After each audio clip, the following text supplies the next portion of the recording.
Pourquoi est-ce que 1 plus tan au carré de x est égal à 1 divisé par cos au carré de x? Tu vas voir, c'est pas très difficile et en plus très intéressant. Bon, déjà, la première chose à faire, c'est que pour démontrer cette égalité-là, il faut écrire l'expression de la fonction tangente.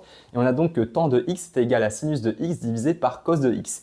Et ensuite, déjà, la première chose à remarquer, c'est que dans l'égalité, tout est au carré, tant le tan que le cosinus, donc on va aussi tout mettre au carré. C'est-à-dire qu'on va avoir tan au carré, et là on a une fraction et on va tout mettre au carré, c'est-à-dire le numérateur au carré, c'est-à-dire donc le sinus plus le cosinus au carré. La deuxième chose à remarquer, c'est que toujours dans l'égalité, il n'y a pas de sinus. Et donc l'objectif, ça va être de réécrire le sinus d'autre manière afin qu'il disparaisse. Et ça justement, c'est possible parce qu'il y a une identité trigonométrique à connaître qui est, je pense que vous la connaissez, qui est que cos au carré de x plus donc, là ça va donner sin au carré de x, hein, c'est Pythagore qui vaut tout simplement 1.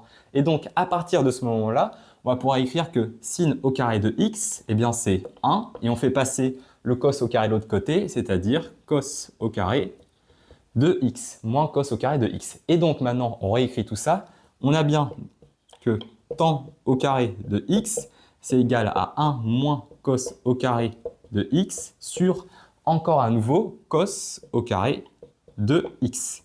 Et là, maintenant, on a quasiment terminé parce qu'on va décomposer la fraction au numérateur.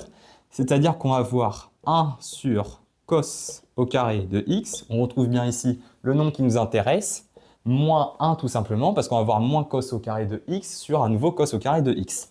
Et là, c'est bon, on a terminé, puisque si on fait passer le moins 1 de l'autre côté, ça devient du plus. Et on a bien que 1 plus tan au carré de x est égal à 1 divisé par cos au carré de x. Si la vidéo t'a plu, abonne-toi.